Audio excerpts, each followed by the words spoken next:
Hola, bon dia. Us donem la benvinguda i donem inici a aquesta segona edició de la Jornada Idea, que com tots sabeu va néixer l'any passat i la idea, mai millor dit, és que segueixi creixent amb nosaltres cada any. Aquest any la jornada parlarà sobre economia circular i està dedicada a tots els nostres agents d'interès. Com sabeu, un d'aquests agents d'interès precisament som les persones que formem la companyia i per això hem ideat aquesta jornada matinal que és específica pel personal intern. Precisament també el que hem volgut fer és ampliar una miqueta la manera que tenim de comunicar-nos i aquest any hem engegat aquest projecte per emetre també en streaming perquè des dels centres de treball se puguin seguir en directe totes les jornades que anem fent en aquesta sala. A més, avui també sabeu que és un dia en el que tenim especial protagonisme perquè també celebrem la patrona.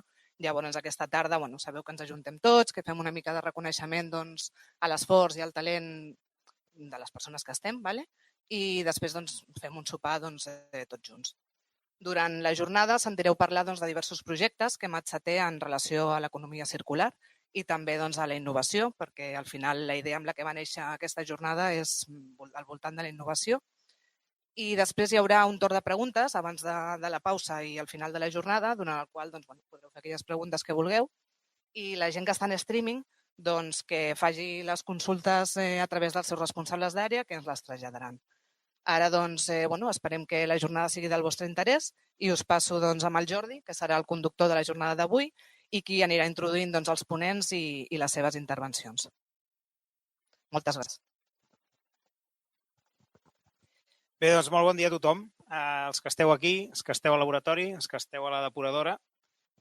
Tal com vam fer la jornada de l'any passat, la jornada d'IDEA, hem volgut mantenir un factor comú en totes les jornades, que és la innovació, i posar-hi un factor que anirà variant d'any en any, i aquest any és l'any de l'economia circular. Durant la jornada d'avui tindreu nombrosos exemples del que és l'economia circular, més a nivell local, més a nivell general, i en la primera de les ponències el que hi ha és una vinculació entre l'economia circular i el canvi climàtic, i per això hem triat portar-hi un expert que a alguns de vosaltres us sonarà. És el Francesc Mauri, és geògraf i meteoròleg de TV3 i Catalunya Ràdio. Ell és un expert en temes de canvi climàtic i avui ens explicarà quina relació té l'economia circular i el canvi climàtic, perquè moltes vegades tendim a menystenir aquests efectes i realment són més importants que semblen. Per tant, amb la ponència al canvi climàtic que hi podem fer, us deixo amb tots vosaltres amb el Francesc Mauri. Bé, bon dia. Primer de tot, felicitar-vos, els hi deia a l'arribar per aquesta sala que teniu. La veritat és, no sé, potser la meva vida professional porto més de 500 xerrades i és una de les sales xules que he estat, que jo recordo. Us ho dic de veritat, si no, mireu, hagués començat directament i no us ho hagués dit. No tan sols per les vistes, sinó perquè penso que dona proximitat. I, per tant, aquesta proximitat jo crec que és bo pel conferenciant, pel ponent, en aquest cas jo, i vosaltres. Bé, quan es parla de canvi climàtic, sovint les informacions que veiem en el telenotícies, etc., ens transporten a llocs llunyans, que si les foques amb problemes, que si els ossos polars, etc., i no som conscients que el canvi climàtic i els seus efectes, l'escalfament global, el tenim damunt de casa. I tenim problemes i els tindrem molt més evidents. Mireu, aquesta és una construcció de la mà de l'home. Es tracta de l'Ejido, el mar de plàstic d'aquesta zona. És una fotografia feta per un company que vàrem fer un llibre junts, que se'n diu El temps vist des del cel. Ell té el privilegi que aquest és el seu despatx. Ell sempre diu que el seu despatx té vistes al cel, és un avió, és una cabina d'un avió, és pilot, i a banda de pilotar, sobretot pilota, que ningú s'espanti, doncs fa fotografies magnífiques com aquesta. Aquesta és l'única obra de la humanitat que el satèl·lit Meteosat veu. Per què? Perquè els plàstics reflexen i sobretot a l'estiu les imatges del Meteosat hi surt reflexat. Aquesta és una glacera fotografiada a l'agost del 1875, la mateixa glacera fotografiada a l'agost del 2004. Preguntar-se si això és bo o és dolent, mireu, la resposta és vés a saber. Vés a saber perquè la natura, això, per causes naturals, ho ha provocat milers de vegades en la història del planeta. I nosaltres no hi hem fet res senzillament perquè gran part de la història del planeta no hi hem estat damunt de la Terra. La Terra té 4.600 milions d'anys d'antiguitat i el que veieu aquí són una mica més de la meitat, 2.500 milions d'anys en forma de temperatura. Aquesta línia de temperatura. I ara estem en una època freda de la història del planeta. I algunes de vosaltres pensareu, caram, a mi m'han explicat que ara hi ha un escalfament global. Com pot ser que estiguem en una època freda de la història del planeta? Doncs bé, perquè l'escalfament que ens preocupa només fa 100 anys que ha començat. I en una escala de 4.600 milions d'anys en què el 98% de la història del planeta, l'espècie humana, no hi ha estat, no hem existit. Som un esquitx, no ens posem ara tristos, però igual que totes les espècies del planeta, hem sorgit, estem evolucionant i desapareixerem. És així. I és que a la Terra no hi ha res que no canviï. Les muntanyes, la geografia, els països, les espècies, tot canvia. Hi ha gent que pensa que no, que tot és igual per tota la vida, o com a mínim ho vol veure d'aquesta manera, però no. Tot evoluciona. Si aquesta xerrada la fes un capellà, això seria, clar, seria una altra història. Aleshores, veuríem altres elements. Però en aquest sentit, des del punt de vista científic, que no vull dir que sigui el bo o el dolent, cadascú té els seus pensaments, doncs les coses van així.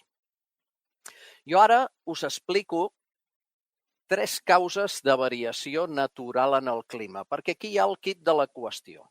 És a dir, el que ens plantegem ara és si per primer cop a la història del planeta l'espècie humana és capaç de canviar les coses. I la resposta és que sí. Però la natura sempre ha fet canviar el clima. Sempre, tota la vida. L'anterior glaciació, aquí, la temperatura considerada normal és aquest 0, d'acord? I venim fa 18.000, 16.000, 14.000 anys, 10.000 de l'anterior glaciació. La inclinació de l'eix de la Terra és la responsable, igual que el Sol a l'estiu escalfa més perquè està més alt a l'horitzó, a l'hivern escalfa menys perquè està més baix a l'horitzó. La inclinació de l'eix de la Terra, que es belluga, ho comporta. Sabem del cert, aneu-vos preparant, que d'aquí 15.000 anys arriba la pròxima glaciació. D'acord? Bé, primera causa de variació natural en el clima. Segona causa, el Sol. El Sol és la màquina que garanteix la vida a la Terra. És com el cor, és la bomba que dona vida. I necessitem d'una estructura, d'un abric, millor dit, que és l'atmosfera. L'atmosfera és l'hivernacle que permet que a la Terra hi hagi vida. Aquest cel blau que veiem avui és el nostre hivernacle, és el nostre abric. Avui, si arribem a 21, 22 graus, aquí a Tarragona, 23, no ho sé, bé, ho hauria de saber, però ara no hi vull pensar, doncs aquesta serà una temperatura confortable. Però a la Lluna arribaran a 150 positius i a la nit baixaran a 150 sota 0. El cel no és blau a la Lluna, és negre. Per què? perquè no hi ha atmosfera. És a dir, fa sol, mires, però el cel és negre. D'acord? Aquí el que veiem és una etapa de calor, l'òptim climàtic medieval, en què la vinya es conreava a Escandinàvia o els gels de l'Atlàntic Nord van permetre que cap a l'any 900 els vikings descobrissin Amèrica. Molts ja sabreu que els primers descobridors d'Amèrica no són Colom i companyia, sinó que són els vikings. Aquest no és un rotllo que tingui cap connotació política ni res d'això, Vull dir, això científicament és així. El que passa és que, bé, els vikings van veure que es desfeien els gels a l'Atlàntic Nord, no d'un dia per l'altre, és evident, i van iniciar doncs, unes travesses, van arribar a Groenlàndia, etc i van desembarcar a Terra Nova. I el que trobem, la petita edat del gel, entre el 1300 i el 1900 aproximadament, són 600 anys propiciats per una activitat solar menor. Cap al 1700 tenim, per exemple, 1789, la Revolució Francesa. Els historiadors consideren que un dels elements detonants de la Revolució Francesa és que feia fred, les collites no maduraven, la gent passava gana i si hi ha gana hi ha bufetades. És el mateix desencadenant de la guerra de Síria. La guerra de Síria, si heu llegit sobre el tema, la desencadena el clima. Entre el 2007 i el 2011 hi ha la pitjor sequera que es coneix a Síria en l'era moderna. La gent emigra 1,5 milions de persones del camp fins a les àrees urbanes buscant sobreviure. Es generen tensions, la dictadura de Bashar al-Assad, intervenció estrangera, extremisme islàmic, que de fet l'extremisme islàmic en aquest cas s'apunta al bombardeig, i mai millor dit, i els, diríem, operadors internacionals, exceptuant Europa, que continua perduda no se sap a on, la resta doncs s'impliquen, no? Però la guerra de Síria, igual que d'altres conflictes, ens aboquen a pensar que el clima és determinant sempre en la història de la humanitat en les nostres vides. Mireu, molt a prop d'aquí, al sud, l'Ebre, el 1700 es glaçava cada hivern i carros i cavalls creuaven per sobre del gel. I les últimes fotografies que hi ha de l'Ebre amb blocs de gel surant, com alguns rius de l'àmbit del Canadà, etc., que veiem en imatges, són de finals del segle XIX. Són fotografies de l'Ebre amb blocs de gel surant. Amb una temperatura mitjana planetària, mireu, pròxima a 1 grau per sota de la normal, que és aquest 0. I ara estem 1 grau per sobre. Per tant, estem 2 graus lluny d'aquell moment. I la previsió ens indica que d'aquí al 2070-2080 podríem estar 2 graus per sobre de l'actual de mitjana planetària. Per tant, algú pot pensar, home, 2 graus no és gaire.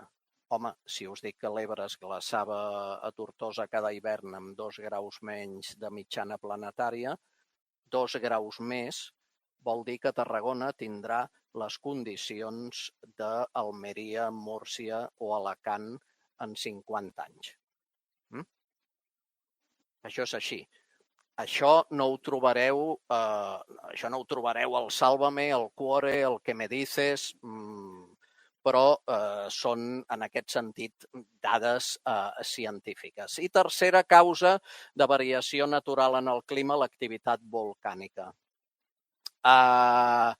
Les grans erupcions volcàniques dels últims 70 anys, 60-70 anys, són aquestes.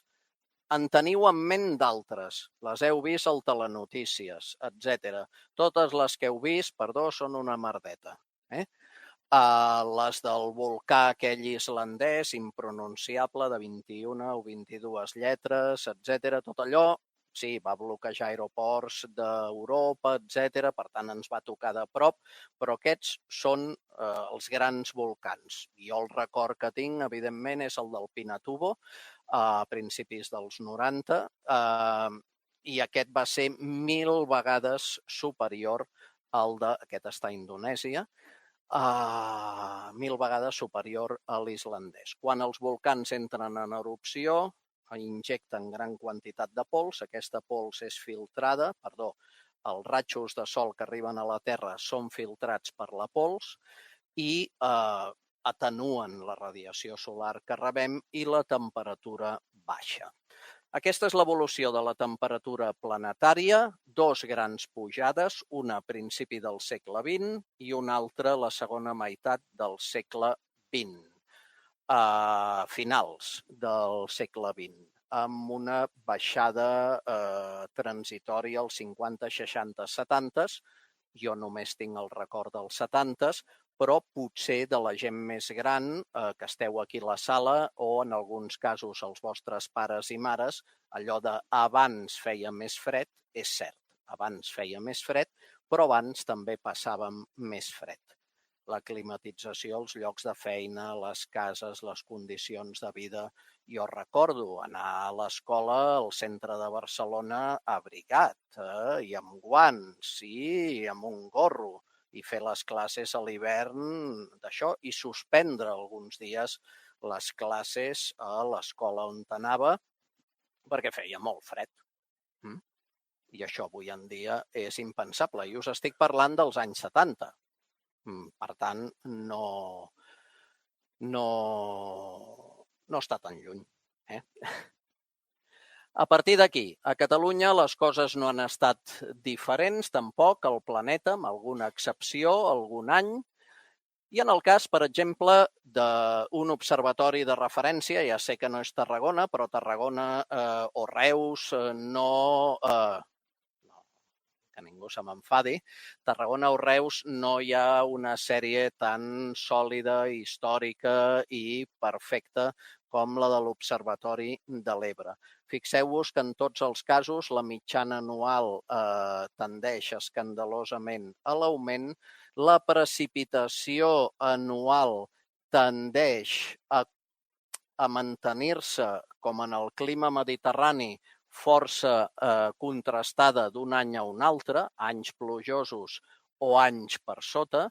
El que estem veient són anomalies en tant per cent, no estem veient valors absoluts en litres per metre quadrat, mil·límetres, i fixeu-vos com a partir dels anys 70 tenim ja un descens en la pluviometria notable.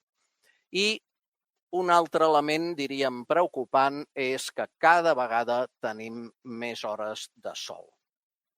Bé, això es podria aprofitar, evidentment, doncs, per captar més sol i fer més electricitat.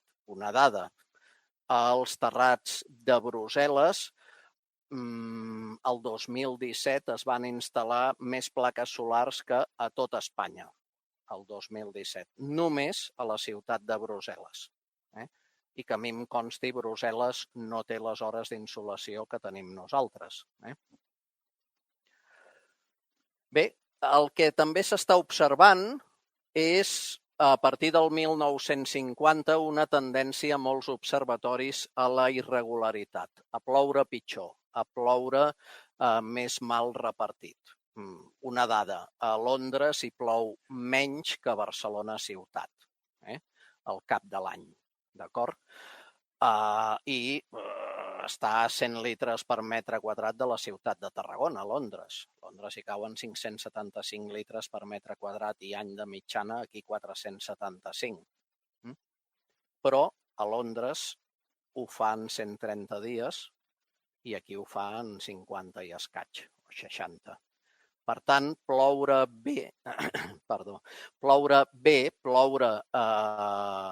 assenyat, ploure regularment, és bo, evidentment, pel paisatge, per la vegetació i per la disponibilitat de recursos i per la gestió dels recursos. Bé, A partir d'aquí, anem a la segona part. Què hi podem fer? Mireu, això jo no estava previst, jo no em pensava estar en una sala que al terra més o menys tindria coses d'aquestes circulars com aquí. Jo diria que està en les nostres mans, vosaltres com a treballadors de l'empresa, però no perquè sigueu només treballadors d'imatge, en tots els àmbits, depuració, laboratori, directiva, el que sigui, simplement com a ciutadans del món, i ja està. Fer o intentar portar a terme unes pràctiques que de forma natural les podem integrar a les nostres vides d'una forma gens feixugues. Gens difícils. Abans d'arribar-hi, jo us diria que és importantíssim, em consta que es fa aquí l'empresa per tot el que se m'ha anat explicant, de fer pedagogia. De fer pedagogia en tots els sentits. Segurament és el més important i donar exemple. Al final és el que estem fent els que teniu fills amb l'exemple que els hi doneu, que els hi donem dia a dia. Ja ho sabeu, jo quan era petit no hi havia cinturons de seguretat al cotxe.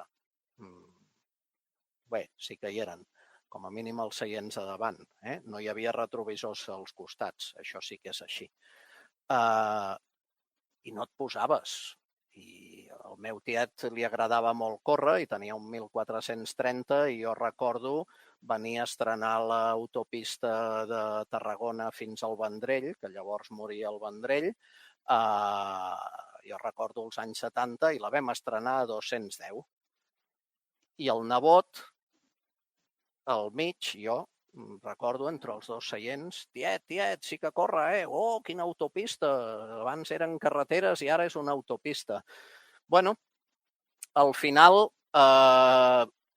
jo ja fa temps que vaig arribar a la conclusió que allò era suïcida, kamikaze, etc. a l'hora de conduir, i fa temps que la meva manera de conduir, d'entendre el món, ha estat una altra. Però, en definitiva, l'exemple, la pedagogia, la comunicació, és un valor afegit en una empresa com aquesta o qualsevol empresa que és importantíssima en aquest moment que ens ocupa. I ara que us explicaré una miqueta millor què és tot això de l'escalfament global i com ens està afectant. Entendre que a Catalunya les pluges cada cop són més irregulars i, per tant, la disponibilitat de recursos, no tan sols a Catalunya, sinó aquí, que rep l'aigua del minitransvasament de l'Ebre. L'Ebre és un riu extraordinàriament sensible. Diguin el que diguin alguns polítics, que evidentment no cal que us digui, perquè tots els que estem aquí a la sala som grans pixen fora de test. Sempre ens hem d'escoltar els tècnics, d'acord? A partir d'aquí, jo sempre he entès, per exemple, jo crec que això és important de comunicar, jo això ho explico quan faig ràdio, que el que realment hauria de ser car, el que hauria d'estar valorat socialment és l'aigua. L'aigua ens ha faltat de vegades en el nostre país i en alguns llocs. El petroli no ens ha faltat mai. I, en canvi, entenem que el petroli sigui car i el continuem pagant i no entenem que l'aigua, la nostra factura de l'aigua, ens arribin uns càrrecs per depuració, per tractament, per no sé què, perquè també no ens enganyem. Si aquesta aigua hagués continuat sent com ara fa 35 o 40 anys, amb rius podrits de diferents colors, etc., ara mateix aquest país seria igual que aquella aigua. Perdó, una merda. Per què? Perquè els milions de persones que ens visiten i venen a fer turisme no en vindria cap. No en vindria cap, perquè tindríem un país patètic en aquest sentit. No haguéssim fet els deures en el seu moment de la depuració de les aigües a partir dels anys 80 amb les 510 depuradores, em penso, que hi ha en l'actualitat. I, evidentment, la innovació tecnològica que ens hauria d'anar portant solucions. Mireu, el canvi climàtic és tot això que veieu aquí. Mireu-vos un moment, no hi entro perquè són 30 minuts de ponència i, per tant, si m'enrotllo una miqueta, no acabaré tot el que vull dir. Augment de la temperatura, disminució de les cobertures de neu i gel, augment del nivell del mar, etc. A partir d'aquí, dir-vos que això no va amb els pols només o amb segons quins països. A Catalunya els efectes del canvi climàtic ja els tenim aquí, ja fa anys que els tenim aquí i comencen a ser preocupants. El nivell del mar ha pujat 10 centímetres en 30 anys, dels quals 7 en els últims 10 anys.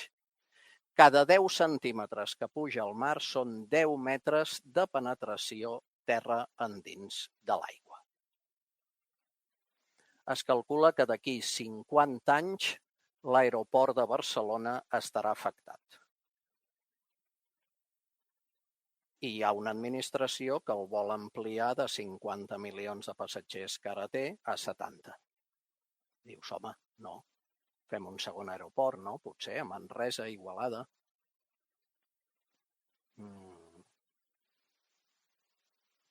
I el barri del Serrallo, afectat. I la primera línia de la costa, i el delta de l'Ebre, i els passejos marítims, i la Barceloneta, i les vies del tren del Maresme. Tot això està dins del tercer informe de canvi climàtic que va redactar la Generalitat. Alguns països, Dinamarca, Holanda, Regne Unit, ja estan intentant adaptar-se al canvi climàtic. Tenim present que el clima i la maquinària atmosfèrica és com un transatlàntic. Transatlàntic que arriba aquí a la costa de Tarragona abans d'arribar de tancar motors, però té una inèrcia. Si ara tanquem els motors de la contaminació, etc., la inèrcia la tenim dècades. Tot això està aquí. És a dir, quan veiem aquelles notícies de ui, mira, el temporal s'ha emportat els xiringuitos de la costa, el passeig marítim, comencem a tenir els efectes. Un professor meu d'Alacant de geografia, que sovint ens veiem, jo hi vaig un parell de vegades a l'any. L'altre dia vaig tornar amb tren d'allà. Vaig anar un dissabte amb avió al matí i a la tarda, un dissabte, no hi havia cap avió des d'Alacant o des de València per tornar a Barcelona. Quan dic cap, no vull dir que estigués ple. Vull dir que no existeixen. Molt fort. I tampoc hi ha un tren que sigui digne. És a dir, em vaig plantejar, com ell fa de vegades, per venir a Barcelona, de fer Alacant, Madrid, Barcelona. Una cosa molt estranya. Ho dic perquè sou tarragonins i sabeu el que és el tren, per desgràcia. El trànsit de mercaderies als ports amenaçats. Bé, en aquest sentit, mireu, això no és cap pel·lícula del James Bond, Això és la planta més gran i moderna del món de gas liquat, Península de Yamal. És una fotografia del nostre corresponsal de TV3 que va estar convidat a la inauguració a la Península de Yamal, que està a l'Àrtic, a la zona de Rússia que mira cap a l'Àrtic.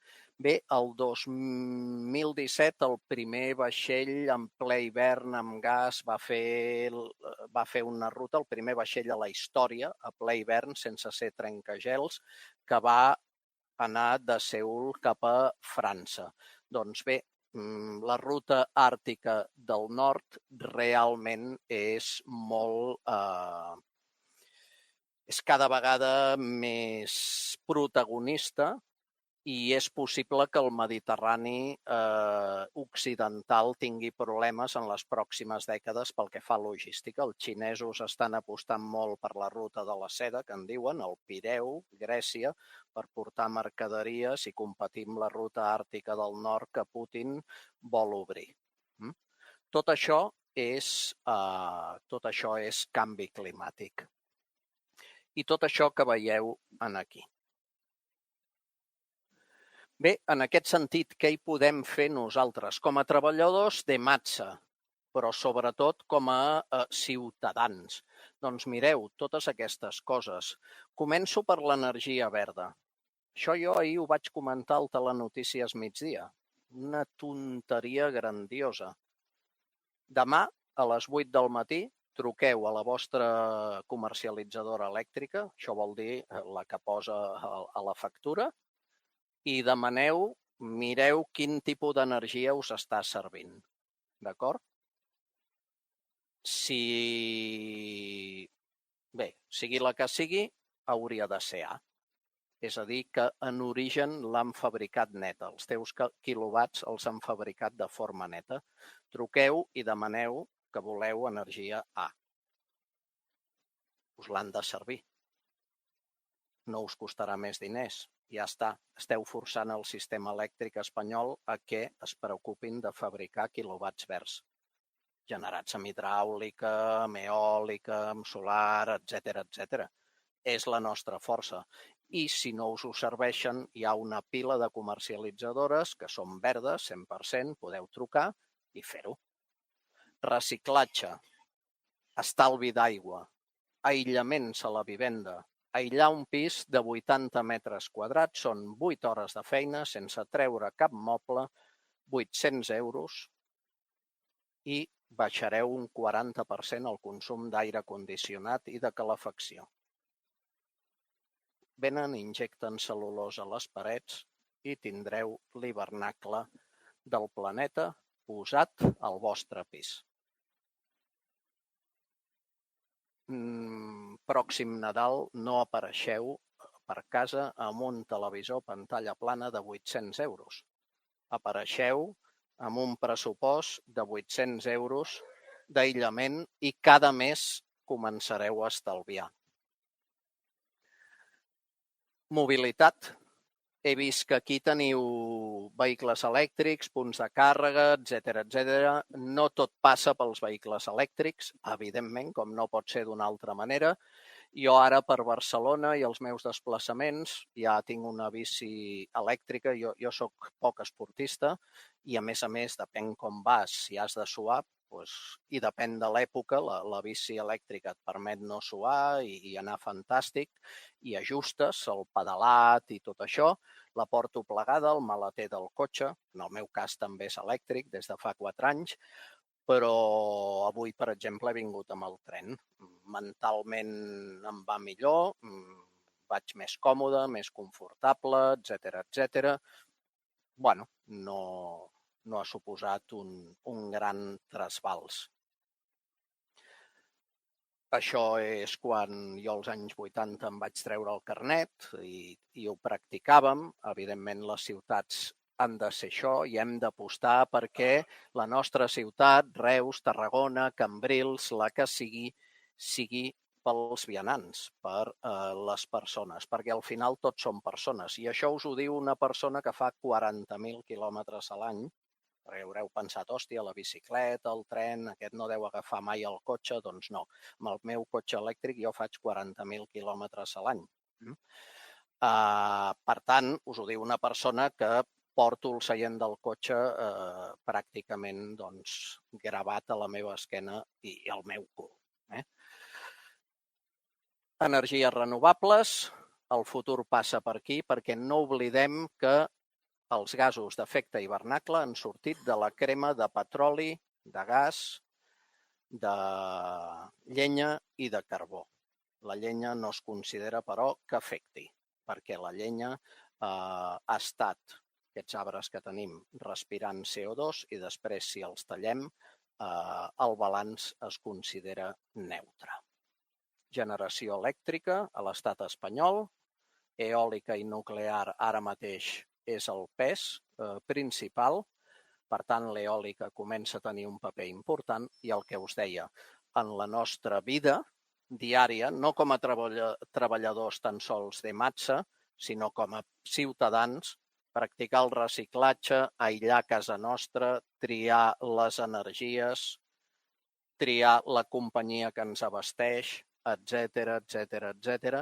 És realment el que ens convé com a futur. Incorporar-ho d'una manera normal no és gens difícil. Jo ara no us estic dient passeu pel concessionari i compreu un cotxe elèctric. Fixeu-vos, he començat perquè truqueu a la vostra comercialitzadora i demaneu energia verda. Això té 10 minuts i podeu fer des del sofà. Més fàcil impossible. Moltes gràcies.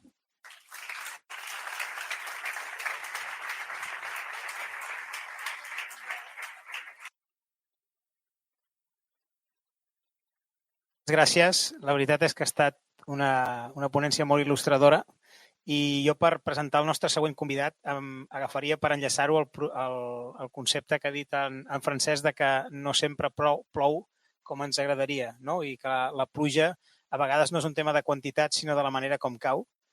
I el nostre proper convidat, que és el Rogelio Jiménez, aprofito per dir que és l'arquitecte que ha fet aquest edifici en el que treballem cada dia, és un dels responsables d'una iniciativa que ha endegat l'Ajuntament de Tarragona i que va implementar en l'anella mediterrània i que ara tot seguit ens explicarà. A vegades la climatologia no és un tema de fer-li front, sinó que és la que és i de que els efectes que té el que hem de procurar és de mirar d'aprofitar-los i una cosa que comença sent un problema, intentar-la convertir en una oportunitat. I això jo crec que és molt el que s'ha fet a l'anella mediterrània. Així doncs us deixo amb el Rogelio Jiménez, que és arquitecte de l'Oficina de Projectes Municipal i que ens parlarà d'una solució pel drenatge d'aigua de pluja que s'ha implementat a l'anella mediterrània.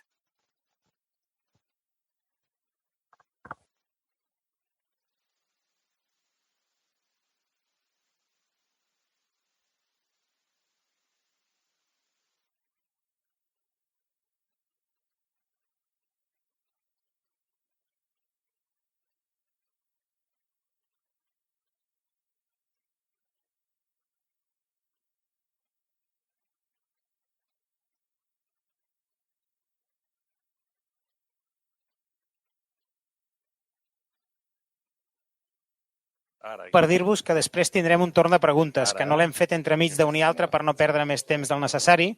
Si teniu preguntes pel Francesc o preguntes pel Rogelio, just quan ell acabi i abans de la pausa cafè, farem un torn de 5-10 minuts de preguntes. Si algú de l'EDAR o algú de laboratori vol fer preguntes, ja sap que a través del seu cap de departament i del Telegram ens les ha de fer arribar i nosaltres les farem arribar als nostres ponents. D'acord? Doncs, sense més. A veure...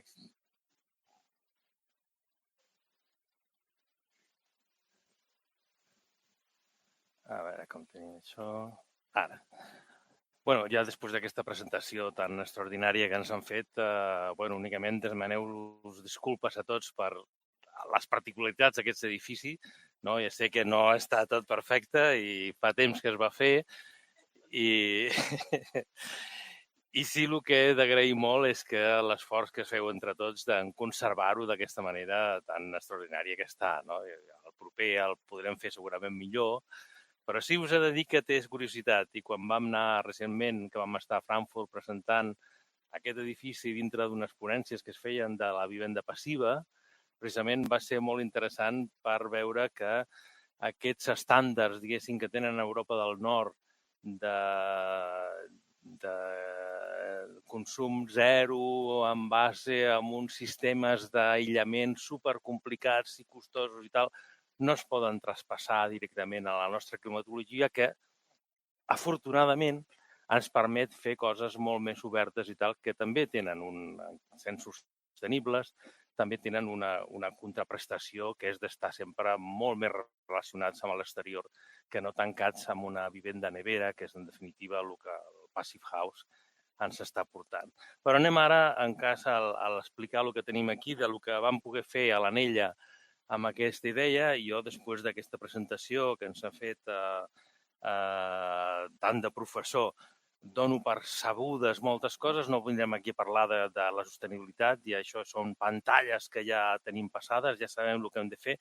Anem a mirar exactament la petita cosa que s'ha pogut fer amb les intervencions i continuant amb aquesta línia, aquesta idea de que tothom pot fer una contribució en quant a lo que és un factor evident, que és que hem de ser molt més sostenibles, si no, no aconseguirem aturar aquesta degradació.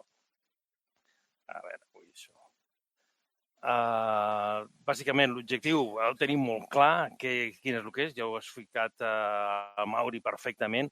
Hem d'aconseguir, diguéssim, revertir aquesta tendència amb el que ens toca per la part aquesta específica dels sistemes de drenatge sostenible. La relació és molt evident. Tenim una aportació que en el nostre cas es dona de forma molt sobtada, que són aquestes pluges torrencials, i la seva gestió és on podem tindre molt a guanyar si es fa d'una manera intel·ligent i de retruc d'una manera sostenible.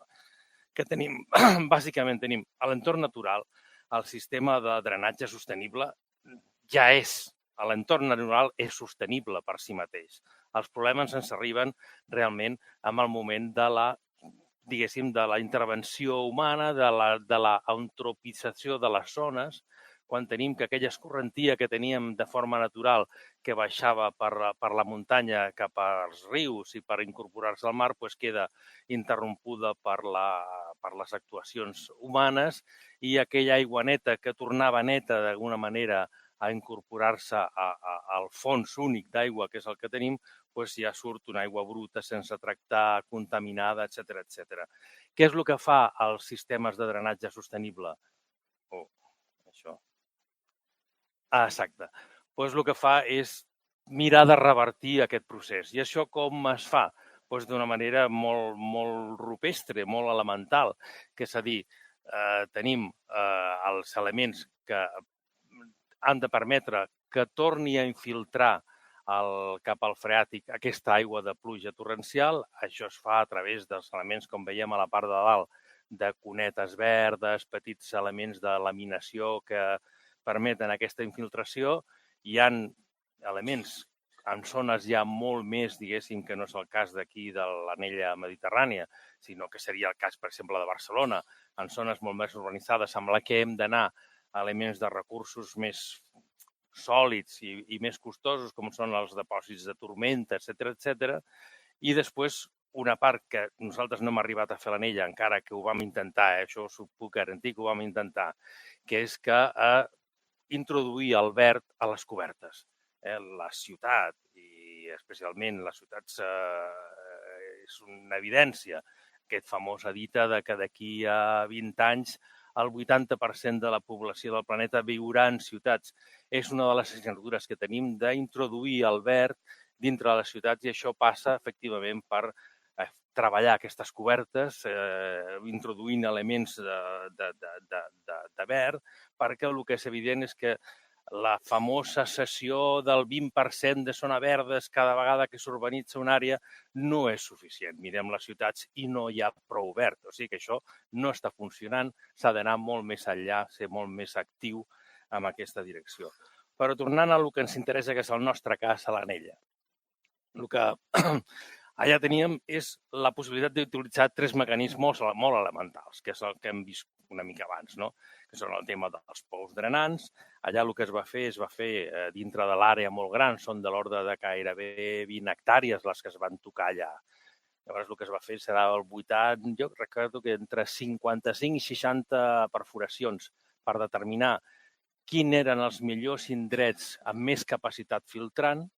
D'allà es van determinar 37, que són més o menys els que tenim fets, i després, com és un parc i ha d'estar ple de recorreguts, sempre tindre molt clar quines són les direccions amb les que es recolliria a l'aigua de la pluja per generar aquestes cunetes verdes i encaminar aquesta aigua cap a unes zones de laminació o de retenció on es permetia que es anés drenant directament aquesta part.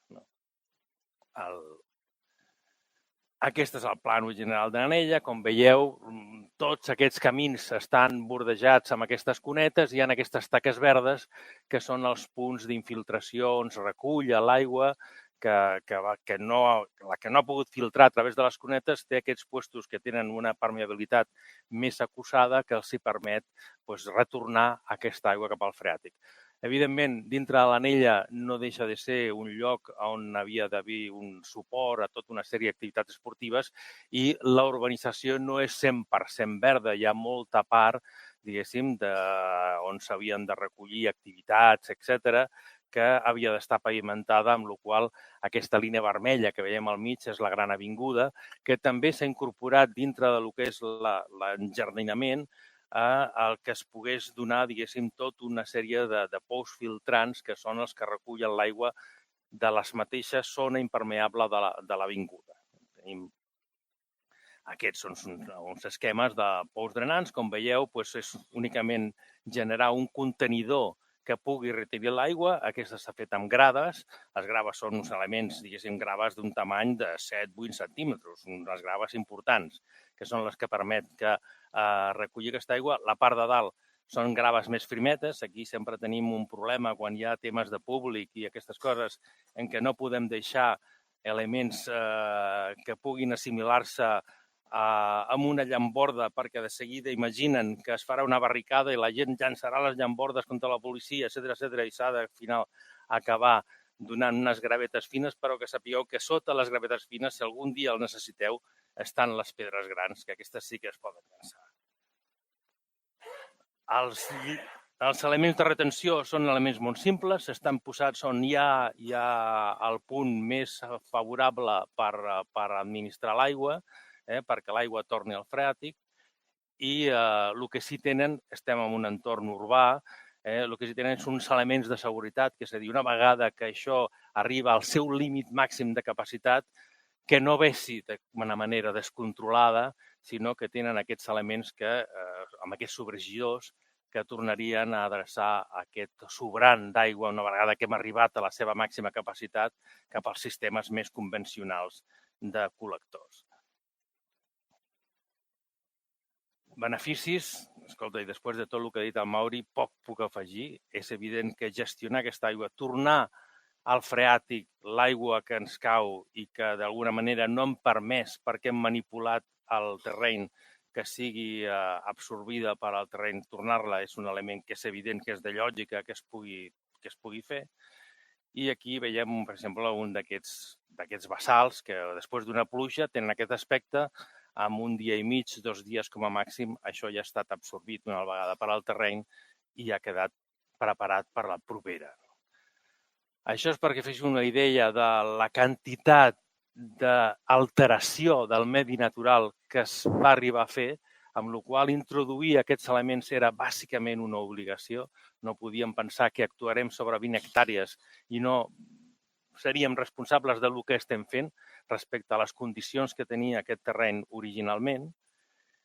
I aquí veiem, per exemple, tot el que és aquesta avinguda principal, veieu aquesta tira verda, aquí és on estan tots aquests pous drenants perquè estem generant una superfície impermeable als costats que era necessària per les activitats esportives que s'havien de fer, però que van permetre, diguéssim, compensar aquesta actuació. Molt ràpidament passem, ja veig que el temps s'apremia, passem a un cas particular que és el llac de laminació. Aquest és un element amb el que, d'alguna manera, Matsa s'ha treballat molt a la mà amb els seus tècnics d'aquest element.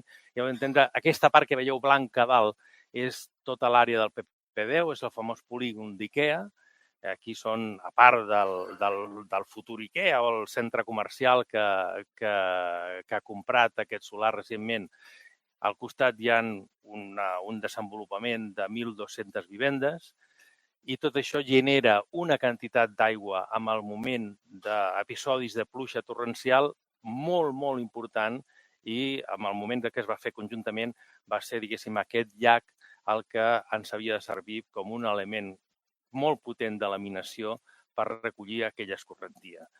Això únicament té aquesta missió de laminació, els hi permet, està gestionat per Matsa, els hi permet regular, diguéssim, el nivell d'aquest llac en previsió de futures avingudes o de poder, diguéssim, gestionar el que és la capacitat del llac, això és durant la construcció, però una part molt important que ha tingut el llac i que està ara és la seva element com un element de biodiversitat. Aquest s'ha transformat amb un esforç que s'ha fet per part de jardineria molt especialitzada de poder recollir tots els elements de vida lacustre que es podrien donar i actualment és, a part d'un llac de laminació, és un element que per les escoles, per elements didàctics, és molt interessant de poder fer visites i veure tota la fauna i la vegetació que es genera en aquest punt. Això no surt gratis ni surt fàcilment. Perquè això funcioni i funcioni d'aquesta manera, hi ha un centre de control molt, molt complicat que afortunadament s'està molt assabentat d'aquesta història, que és la que permet fer un sistema complex perquè aquest llac s'alimenta, i de fet ara s'alimentarà directament de l'aigua del freàtic des de la captació de la Boella, ha de mantenir un cabal que ha de permetre durant la nit que es pugui irrigar, diguéssim, i fer el reg de totes les zones esportives, ha de tenir la capacitat de baixar el seu nivell en el moment en què es preveu que hi haurà una avinguda, ha de gestionar moltes coses i això porta darrere molta tecnologia. O sigui, això que veiem que sembla que sigui no res, darrere hi ha aquest centre de control que és molt, molt complicat. Afortunadament s'ha pogut fer, la tecnologia ens permet ara tots els elements de telegestió que el fan fàcilment gestionable, però això no li treu la complexitat que té amb el set. I aquest, al final, és el resultat. El que volem nosaltres i el que des del l'esforç que s'ha fet des de l'oficina de projectes ha estat a pensar que una actuació nova ha de tindre una participació, un petit esforç en aquesta direcció que tan bé ens marcava el Mauri. Amb la qual el missatge és una mica des de qualsevol indret, des de qualsevol lloc, podem fer una mica més, participar una mica més cap a aquesta idea d'insistir en el que és la preservació de la natura i la part que ens toca amb aquest projecte a nosaltres, el tema del verd. Merci. Si algú vol fer una pregunta al Francesc o al Rogelio, ara és el moment, jo us passo el micròfon i li feu la pregunta. Igualment, des de l'EDA i laboratori, si algú ha fet alguna pregunta, l'hauríem de tenir disponible per passar-la ara mateix. Jo li cedeixo el micro a qui vulgui. Una pel Francesc. No sé si és una dèria meva, però tinc la sensació, diguem-ne, a vegades penso que amb això de la ruta de l'Àrtic ens podem trobar que hi hagi interessos contraposats, és a dir, que hi hagi gent que li interessi promocionar aquest escalfament global en contra del que ens passaria aquí. Això és una realitat o és una ciència-ficció?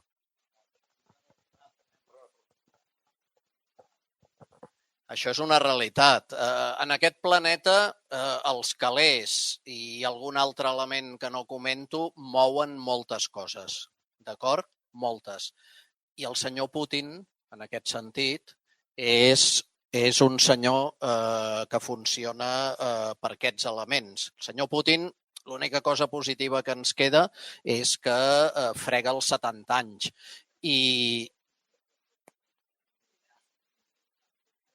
Perdó, els que sou més grans de la sala, de tot cor, un petó, no va per aquí, El senyor Putin, no oblidem que la seva feina tota la vida ha estat agent secret. Ell és coronel del KGB. Els que heu fet la mili, jo la vaig fer, coronel és el que queda per sota general, és la rapera. I aquest senyor, fixeu-vos, com en sap que té la sort que els opositors polítics, quan esmorzen al matí, es prenen alguna cosa que els hi fa mal i es moren. Per tant, evidentment, això va d'interessos reals, evidents, i que ningú vingui amb el lliri de que les coses es fan per segons què. I sí, són contraposats, és a dir, el que és Rússia, la ruta de l'Àrtic és una oportunitat per intentar ser potència mundial encara més. I hi ha la lluita ja amb la Xina, perquè no ens enganyem. Estats Units, i sobretot amb les polítiques de Trump, anirà quedant despenjat del que és la realitat planetària.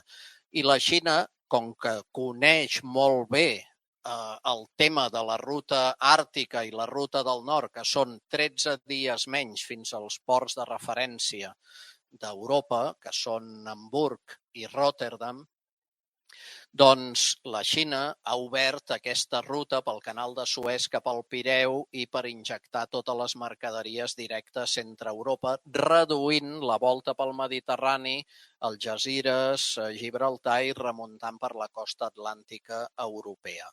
És veritat que Tarragona i Barcelona juguen un paper important, fins i tot per la Xina. Hutchinson va fer la primera terminal d'aquelles grues gegants a l'aeroport de Barcelona que toquen i ara volen construir una segona terminal. Tarragona amb el trànsit de contenidors s'hi està posant de valent, tot el que vulgueu, i la Xina intenta, doncs, evidentment, garantir-se tot això i també, evidentment, pensant que la Xina està ocupant el continent africà en molts aspectes i en molts àmbits.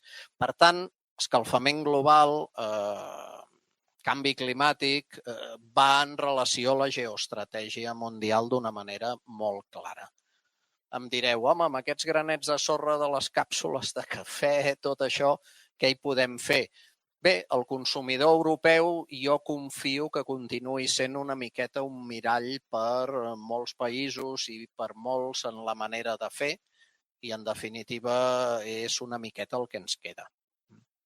És una reflexió així. Reprenem la jornada IDEA amb una part del cicle integral de l'aigua en la qual treballeu molts de vosaltres, que és l'àrea de sanejament i depuració, que tradicionalment ha estat una de les àrees on hi ha hagut una demanda energètica, una demanda de recursos més important de tot el cicle integral. I com que era necessària, doncs, aquest consum s'havia de fer. Però, afortunadament, doncs, les coses canvien, no? I cada vegada el paper de les depuradores, gràcies a la innovació i gràcies a nous projectes que ens explicaran, estan passant de ser consumidores a prosumidores. I aquí tenim a la Raquel Pallac, que és la directora de Desenvolupament Sostenible de Sorea, Akbar, Suez, etc., que té una vastíssima experiència en la gestió de depuradores i que ens explicarà com es converteixen les depuradores en biofactories. Quan vulguis, Raquel. Se'm sent bé? Sí? Sí? Val. Bueno, primer que tot, gràcies, Jordi, per la presentació, per convidar-nos. I sí, com bé diu el Jordi, us explicaré el projecte que tenim a la casa per intentar, doncs, això, transformar les depuradores convencionals en biofactories. Per què biofactories? Per posar-nos una mica en context, tenim, com a societat, una sèrie de reptes globals, tant mediambientals com és la lluita contra el canvi climàtic, també escassetat de recursos, també tenim reptes socials amb un increment de la població, crisis de refugiats, desigualtats socials. A tot això intentem donar-hi resposta com a societat per intentar ser sostenibles. Suposo que ja en alguna presentació haurà sortit i si no, tots coneixem l'Agenda 2030 aprovada per l'Assemblea General de Nacions Unides, en la qual tenim recollits els 17 objectius de desenvolupament sostenible i 169 fites específiques per assolir abans de l'any 2030. Llavors, nosaltres com a empresa, Suez, Sorea i les empreses del grup, implentem aquests objectius de desenvolupament sostenible en el que anomenem el Pla Estratègic. El Pla Estratègic en el període 2017-2021, que és el ReWater Global Plan. Aquest pla estratègic consta de 8 objectius, 4 ambientals i 4 socials, i 2 objectius transversals, que, com deia el Jordi, és molt important el tema de la innovació i crear aliances. Una mica aquí us anomeno els objectius ambientals. Els compromisos ambientals, el primer que tot tenim és la lluita contra el canvi climàtic en el cicle de l'aigua. Com ho aconseguim, això? Doncs tenim objectius d'eliminar el 90% de les emissions de CO2 que tenim derivades del consum energètic. Això actualment ja ho estem impulsant energies renovables i també intentant eficientar les operacions que tenim a les depuradores. El segon compromís, com no, doncs el tema de preservar el recurs, preservar l'aigua com a font de vida. Amb això també tenim un objectiu que és reduir el consum, l'equivalent al 20% del consum per habitant i dia. I també, com ho aconseguirem? Doncs millorant tot el tema d'ANR, d'aigua no registrada, i apostant per l'aigua regenerada. I el tercer compromís és el d'implementar l'economia circular en la nostra activitat. I aquest sí que és la presentació que us faré avui, que és tot el tema de transformar les nostres principals instal·lacions en biofactories. El darrer compromís ambiental té a veure amb la biodiversitat. Intentem protegir i recuperar els espais naturals i per això com a objectiu tenim preservar la biodiversitat en el 100% de les instal·lacions que tenim situades en espais sensibles. Què és una biofactoria? Una biofactoria no és més que implementar els conceptes bàsics d'economia circular al que ve a ser el procés tradicional de les depuradores. A les depuradores és un cicle lineal on es consumeixen uns recursos, es generen uns residus per generar una aigua depurada que acabem abocant al medi. A la biofactoria què fem? Doncs sent conscients de que els recursos no són inesgotables, fomentem un ús racional d'aquells recursos i intentem gestionar-los i consumir-los de tal manera que allarguem el seu cicle de vida i podem reintroduir-los en el cicle de producció, ja sigui en la nostra pròpia activitat o d'una altra activitat. Per fer-ho, tenim 6 vectors principals, 2 que són transversals, que aquí no apareixen, com són les persones i també la gestió dels actius, i 4 d'específics. Com no, l'aigua regenerada, apostem per la reutilització de l'aigua, l'ús dels recursos, tenim l'objectiu d'assolir que els residus que generem siguin zero, per això volem valoritzar totes les fraccions de residus que tenim, volem valoritzar nous productes, reduir consum de materials i reactius. Energia verda, també, un altre dels objectius que tenim és ser autosuficients energèticament, com, per una banda, reduint el consum actual que tenim a les depuradores i, per altra, com no, maximitzant la producció de biogàs que podem generar a les depuradores. Aquest biogàs, després, el podem aprofitar, ja sigui energèticament, de forma tèrmica, elèctrica o fins i tot enriquir-lo i obtenir un biometà que podrem utilitzar per ús vehicular o altres usos. I el quart vector és tot el tema de l'entorn. L'entorn, integrar-nos amb l'entorn que tenim i després apropar-nos també al ciutadà. Metodologia per transformar una depuradora en biofactoria. Aquí teniu el procés lineal, actual i convencional que tenim en una depuradora. Ja ho veieu, tenim unes entrades. L'entrada principal és aigua residual, d'origen municipal, d'origen industrial, i per poder-la tractar, com bé deia el Jordi, som grans consumidors d'energia elèctrica. Acabem obtenint l'aigua que retornem al medi i també uns fangs, que és el principal dels residus que tenim, que actualment ja estem valoritzant, ja sigui directament aplicant-lo en profit de l'agricultura, per aplicació directa, o a vegades sí que requereix un tractament de compostatge, però actualment ja es valoritza. Però la resta de residus que obtenim, el desbast, totes les tovalloletes que acabem trobant a les depuradores, les sorres, etc., acaben anant a abocador, acaben anant allà depositats. A la biofactoria el que tenim ja no és un diagrama de flux lineal, sinó que és circular. Entrades tenim les mateixes. L'aigua residual l'hem de seguir gestionant, però ja no només tenim aigua residual, sinó que ens plantegem poder aprofitar una infraestructura que ja tenim existent, les depuradores, per poder gestionar residus d'altres depuradores o fins i tot residus municipals. Per què? Perquè d'aquests residus i d'aquesta aigua residual n'acabem generant el fang. I com dèiem abans, el fang acaba produint un biogàs que nosaltres volem valoritzar.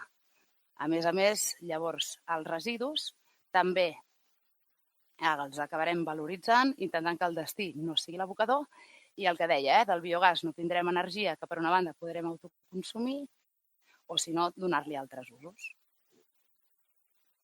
Com a línies de treball globals, els vectors que dèiem, l'aigua. L'aigua, apostar per l'aigua regenerada. Com veieu ja en aquest esquema, l'aigua ja no s'aboca directament a medi, sinó que una part es pot reutilitzar per consum propi i l'altra per altres usos. Aquí apareix l'agricultura, però hi ha múltiples usos per l'aigua regenerada, ja sigui recuperació d'aqüífers, etc.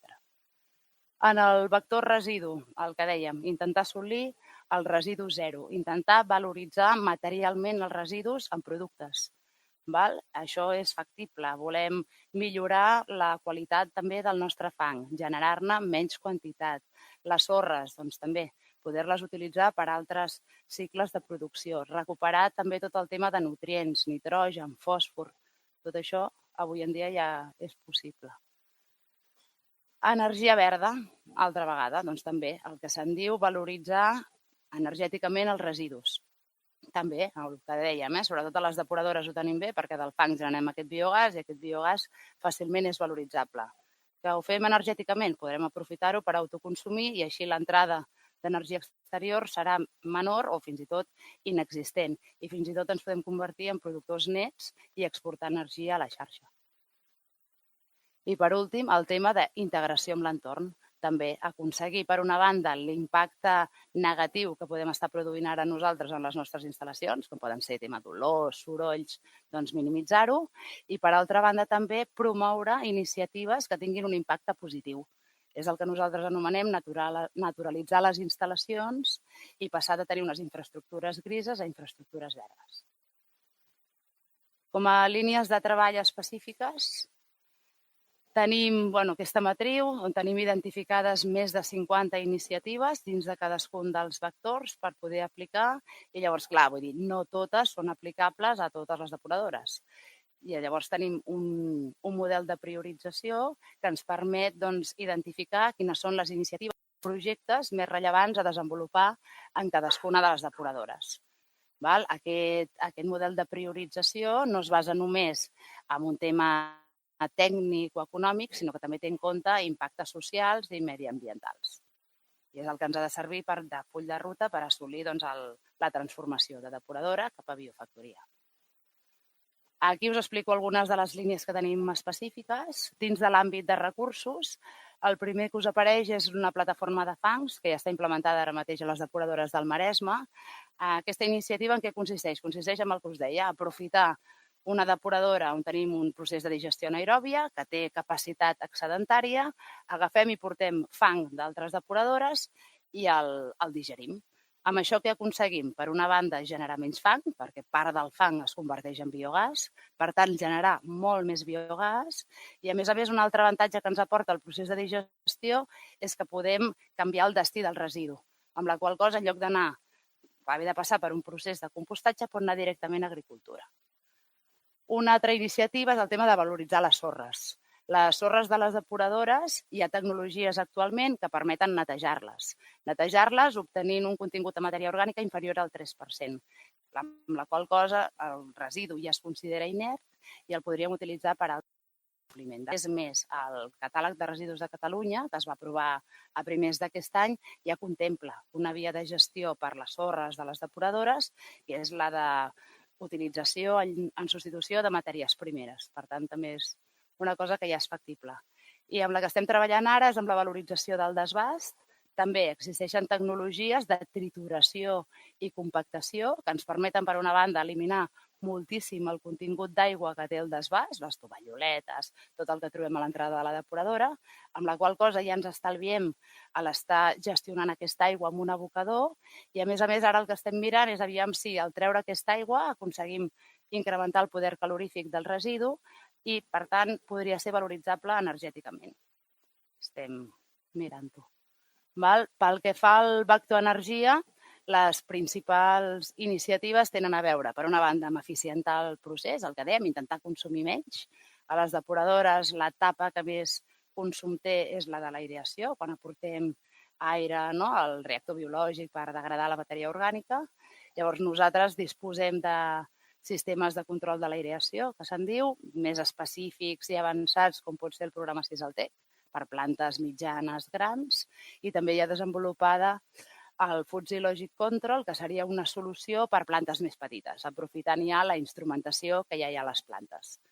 Amb això aconseguim disminuir estalvis entorn del 20% d'energia elèctrica i, a més, sempre és també una garantia de qualitat de l'aigua. Pel que fa a generació d'energia, estem apostant per això, per la instal·lació de motors i microturbines per aprofitar aquest biogàs, generar energia elèctrica per autoconsumir. I aquí us posava l'exemple de la capacitat de cogeneració que té la depuradora de Pineda, que és aquesta que comentàvem que està portant fangs d'altres depuradores. Com veiem, amb el fang, o sigui, amb el biogàs que estem generant actualment, quasi cobrim ja la demanda elèctrica que té la planta. I si ens fixem en les línies blaves, és la capacitat que tindria. Vull dir que fins i tot és el que dèiem, podríem ser autosuficients energèticament i fins i tot exportar energia a altres instal·lacions. Pel que fa al vector entorn, també anomenar les iniciatives que tenim. Com us deia, un dels objectius és preservar la biodiversitat del 100% de les instal·lacions en espais sensibles. Per això tenim ja una metodologia per fer unes diagnosis de biodiversitat i d'aquí en surten uns plans d'acció amb iniciatives per aconseguir-ho. D'aquestes iniciatives, doncs tenim iniciatives de refugis de fauna, tot el que és caixes niu, refugis de ratpenats, murs de pedra seca, també tot el tema de jardineria sostenible, eliminar l'ús de fitosanitaris, d'herbicides, promoure els herbassars. I després aquí també us volia destacar la iniciativa del Bioobserva. El Bioobserva el coneixeu perquè el teniu implantat també a les depuradores vosaltres. És una iniciativa que va del grup Suet, conjuntament amb l'ICO, amb l'Institut Català d'Ornitologia, i que consisteix en que, igual algú de vosaltres hi estàu, hi havia gent en streaming també, sou voluntaris, l'empresa us cedeix 20 minuts a la setmana perquè els seus treballadors, durant la seva jornada laboral i en els seus centres de treball, puguin fer observacions ornitològiques. Aquestes observacions es reporten en un portal i aquestes dades serveixen tant per fer estudis científics com també a nosaltres ens serveix per avaluar el grau de biodiversitat a les nostres instal·lacions. Actualment, ja només a Catalunya i Balears tenim 35 plantes que hi participen, amb 81 voluntaris i ja s'han fet més d'11.000 observacions. Estem molt contents amb el programa. Aquí un exemple del que seria la matriu de priorització d'una depuradora, on teniu en cadascun dels vectors les iniciatives que s'han aixecat. Això correspon a la depuradora de Pineda de Mar, està fet conjuntament, allà també ho gestionem amb una empresa mixta, que és Simmar. Això està fet conjuntament amb el Consell Comarcal i ens serveix una mica de full de ruta per anar assolint els objectius que us deia abans de ser autosuficients, valoritzar tots els residus, etc. I com a casos d'èxits i reconeixements, no podria... és aprofitar per presentar-vos, no sé si la coneixeu, la primera de les biofactories, que va ser la de la Farfana, Con ello empezó todo, que, això, teniu aquí tot el llistat de projectes, és una depuradora enorme que tracta 8,8 metres cúbics segons, de tot Santiago, i, això, va ser aquest mes de desembre passat, va ser premiada dins del marc de la COP24 amb el Premi Momentum for Change 2018 per la ONU, gràcies per la seva contribució en la lluita contra el canvi climàtic. I moltes gràcies. De temps bé.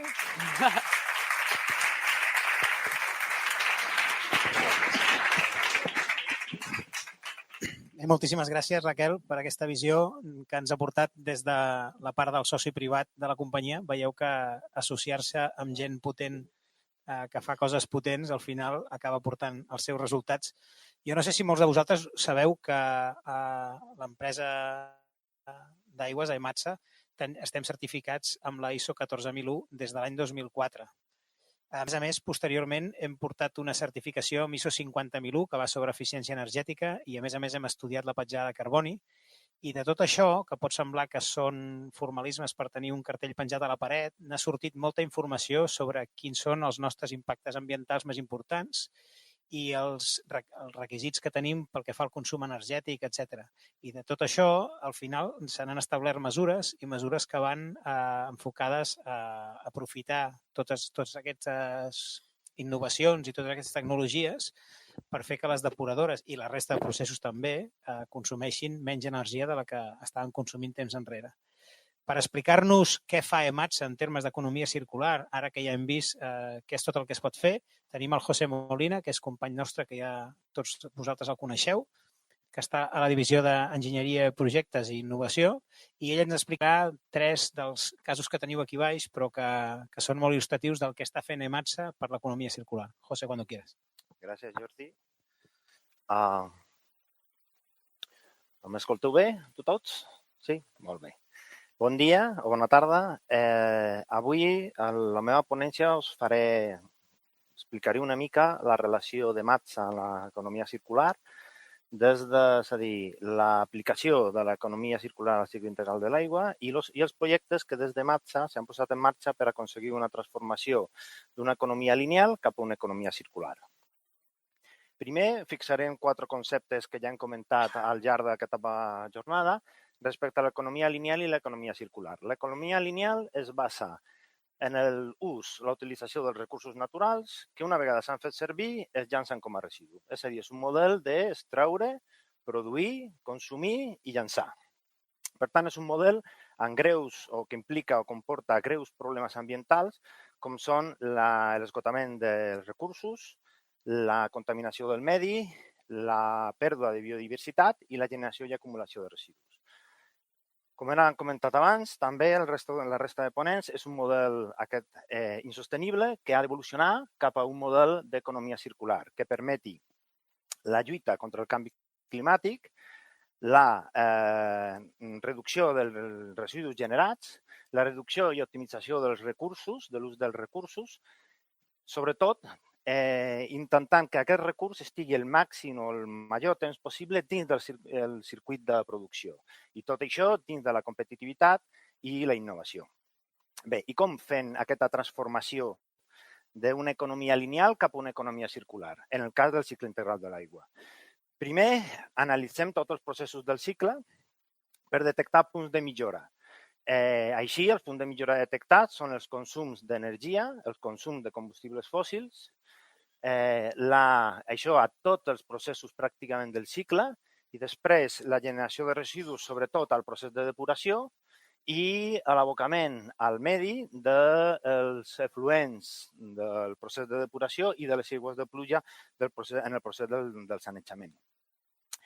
Per tant, en aquest punt de millora podem establir 3 grans línies de treball. La primera línia de treball consistiria en la lluita contra el canvi climàtic, amb mesures com la reducció del consum d'energia, la reducció o eliminació del consum de combustibles fòssils i l'ús d'energies renovables, que també aplica a pràcticament tots els processos del cicle integral de l'aigua. La segona línia de treball seria la reducció a la generació de residus. Aquesta línia es troba concentrada, com he comentat abans, en la depuració, en els fangs i els gasos que es generen en el procés de depuració. I les mesures a aplicar serien el reciclatge i la reutilització. I com a última línia de treball tindrien la reducció de l'ús de recursos naturals, que en aquest cas es troba molt vinculada a la reutilització de les aigües tractades a les depuradores, però també la reutilització de les aigües recollides a les xarxes de clavegueram i sanejament, en aquest cas les aigües de pluja, perquè la resta de les aigües residuals ja es recollen i es condueixen cap a les línies de depuració. Bé, i què hem fet o què hem fet i estem fent a EMATSA per a aquesta transformació d'economia lineal cap a economia circular? En la línia del canvi climàtic, l'any 2014 es va posar en marxa un projecte, el projecte en aigua, que té l'objectiu d'aprofitar l'energia hidràulica que es perd en el transport d'aigua entre dipòsits i a les vàlvules reguladores de pressió que hi ha a la xarxa d'abastament. Al mateix any 2014 es va començar a instal·lar equips, en aquest cas picoturbines, en una potència generada de 100 watts, que és una quantitat d'energia relativament petita, però ja era un primer pas. A nivell d'energia hidràulica van evolucionar i cap al 2018 es va instal·lar una mini turbina entre dipòsits a diferent cota aquí a les instal·lacions de Sant Pere i Sant Pau, on ja feien un canvi per obtenir una producció d'energia equivalent a 3.500 quilowatts, 3.500 watts, 3,5 quilowatts. Al mig, el 2017, es va ampliar l'abast del projecte per incloure també l'energia fotovoltaica, l'energia solar fotovoltaica. I en aquest mateix any 2017 es van instal·lar plaques solars en una potència pico instal·lada de 15 quilowatts també aquí a les instal·lacions de Sant Pere i Sant Pau. Aquest any es preveu ampliar encara més les instal·lacions d'energia fotovoltaica amb 12 quilowatts més. I en tot això, el que han aconseguit és una evolució de l'energia produïda de fonts renovables bastant important des de l'any 2016, que parlaven de 1.500 quilowatts hora per any, fins a la previsió que tenien aquest any 2019 i el 2020, que arriben a 58.000 i l'any 2020 esperen arribar als 69.000 quilowatts hora per any. Altre projecte vinculat a aquesta línia de treball de la lluita contra el canvi climàtic és el projecte Mobility. Aquest projecte va néixer d'una decisió del Consell d'Administració de MATSA per canviar la política de gestió de vehicles cap a vehicles elèctrics. En aquest cas, optimitzant l'ús del vehicle, optimitzant la tipologia del vehicle depenent del seu ús. Així, Al 2017 es van adquirir els 2 primers vehicles elèctrics i es van instal·lar els primers punts de càrrega ràpida i semiràpida. Aquest any estem finalitzant les obres d'adequació de tot el pàrquing de les instal·lacions de Sant Pere i Sant Pau per poder garantir el subministrament en cargadors a la flota actual de vehicles elèctrics i a la futura flota de vehicles elèctrics. Això implica una evolució també molt significativa respecte a fa 3 anys, que hem passat des del 2016, es parlaven d'un 0% de vehicles elèctrics. A final d'aquest any comptarem amb 15, que implica un total del 44% de la flota de vehicles seran elèctrics. Canvien ara de línia de treball i passem a la reducció en la generació de residus. Bé, el primer projecte del que parlaré és la reutilització de fangs. L'any 2001 es va instal·lar o es va posar en marxa el digestor anaeròbic a l'Edar de Tarragona per poder tractar i així reutilitzar els fangs generats en el procés de depuració de les aigües residuals. D'aquesta manera aconseguim aquest any 2018 que dels 6.000 tones de fang produït, pràcticament més del 95% s'han reutilitzat directament com a adob als camps i menys d'un 5% s'han portat a planta de compostatge també per un posterior tractament i posterior reutilització.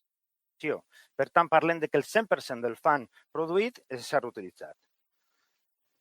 En línia, o mantenint aquesta línia de treball de la reducció en la generació de residus, els fangs biològics i minerals que es tracten al digestor anaeròbic generen biogàs com a subproducte. Estimem al voltant de 3.000 metres cúbics dia de biogàs produït. A dia d'avui, al voltant del 15% és reutilitzat com a combustible de la caldera per mantenir la temperatura del digestor i la resta es crema a la torxa de gas. El projecte Biomob contempla valoritzar aquest biogàs perquè es pugui reutilitzar com a biocombustible per vehicles. S'estima que en la producció prevista podran donar autonomia fins a 43 automòbils o 5 autobusos. Els processos de valoració inclouen, per una banda, la purificació, és a dir, l'eliminació d'impureses, per una altra banda, l'enriquiment per aconseguir una riquesa d'aquest biogàs d'entre el 95 i el 100% de metà perquè es pugui fer servir com a biocombustible i, finalment, una fase de transport i distribució. Finalment, l'últim projecte que comentaré, vinculat a la línia de treball de la reducció en l'ús de recursos naturals, és el projecte RECAM. Aquest projecte, MATSA, en col·laboració amb l'Agència Catalana de l'Aigua i a la Conselleria de Medi Ambient de la Generalitat de Catalunya, va impulsar un projecte intermunicipal en 10 municipis del Camp de Tarragona orientat a la reutilització de les aigües tractades a les depuradores urbanes. Aquest projecte, l'idea és que analitzi des de la interconnexió de les xarxes per a l'aprofitament, l'optimització de l'ús dels recursos hídrics actuals, la reutilització, com he dit, de les aigües residuals tractades a les depuradores urbanes i també la reutilització de les aigües pluvials recollides a les xarxes de sanejament i de clavegueram. En totes aquestes opcions s'ha fet una estimació, un volum estimat total anual d'aigües reutilitzades al voltant de 24 milions de metres cúbics. I bé, en això ja finalitzo i gràcies per la vostra atenció.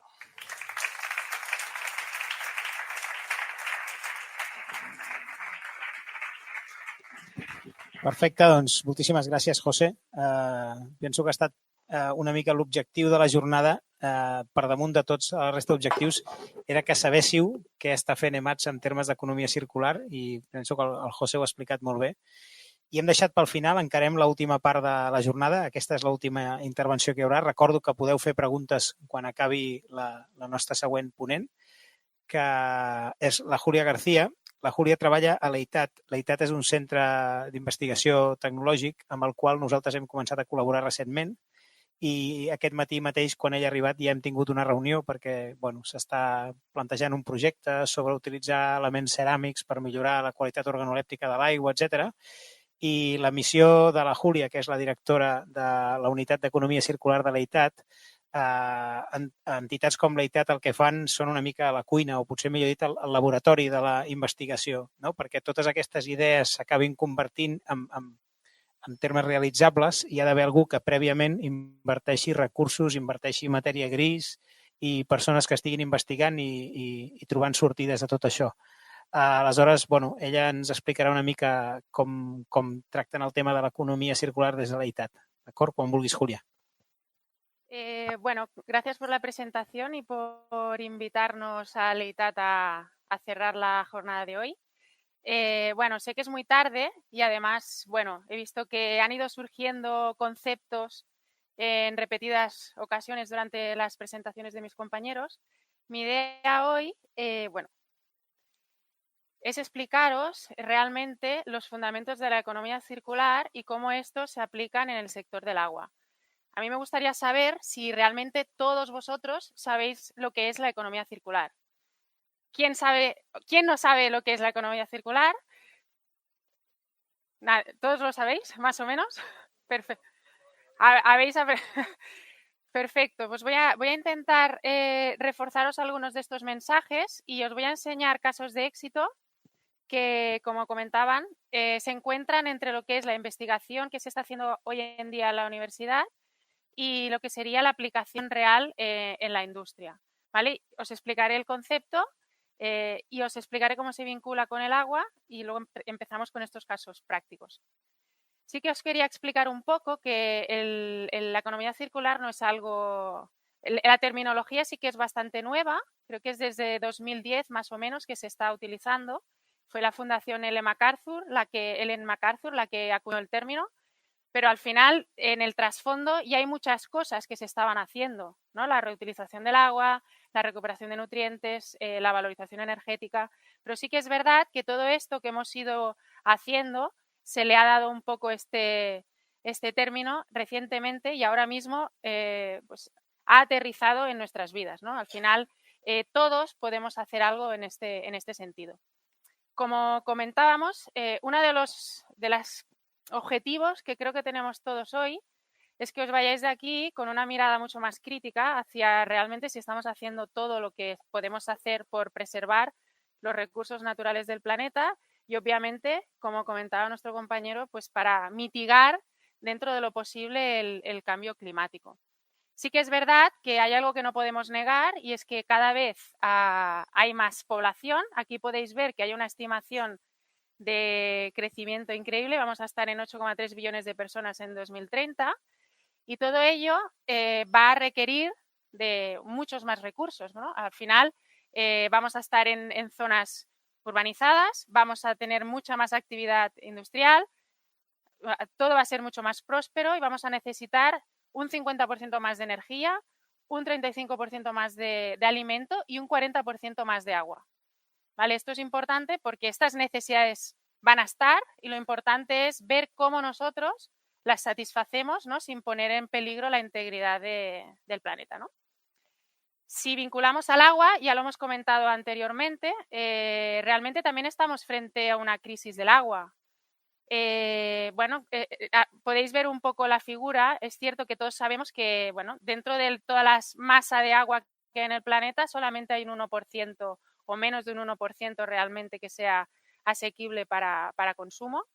Claro, es la misma cantidad de agua que había hace 100 millones de años, ¿no? Cuando la época de los dinosaurios, con lo cual es importante que todos tengamos claro que tenemos que gestionarla bien para abordar sobre todo las necesidades que nos van a venir.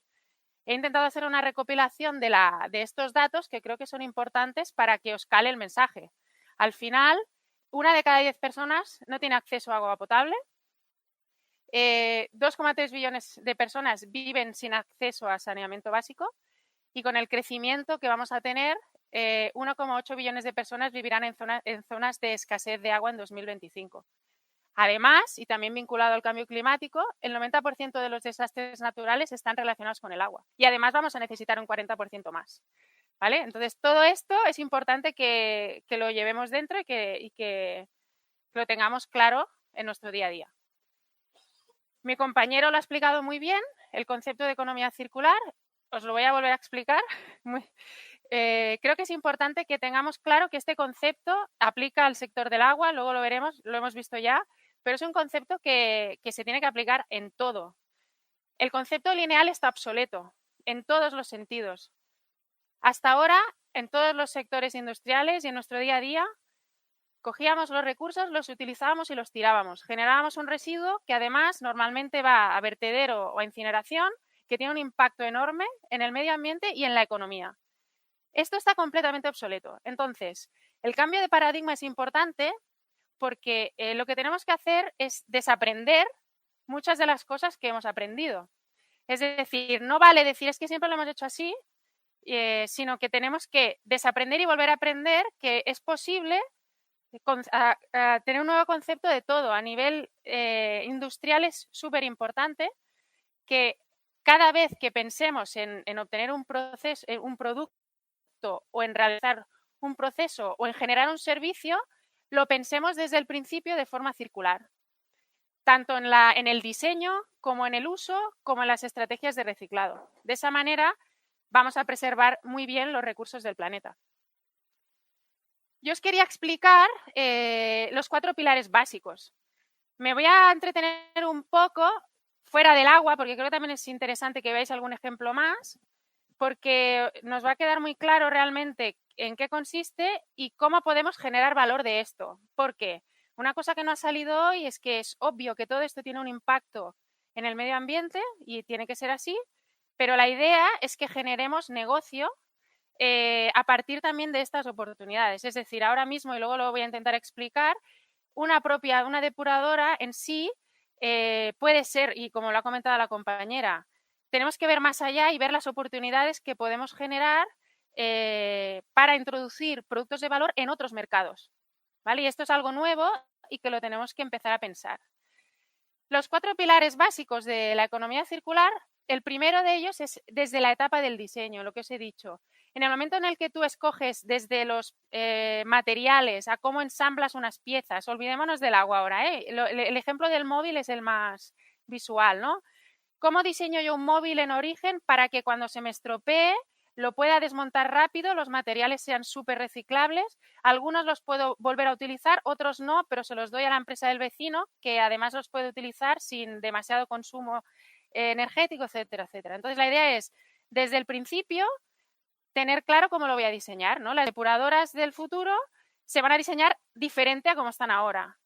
Esto es importante, porque si ya lo conceptualizamos así desde el principio, ya lo vamos a poder ir implementando.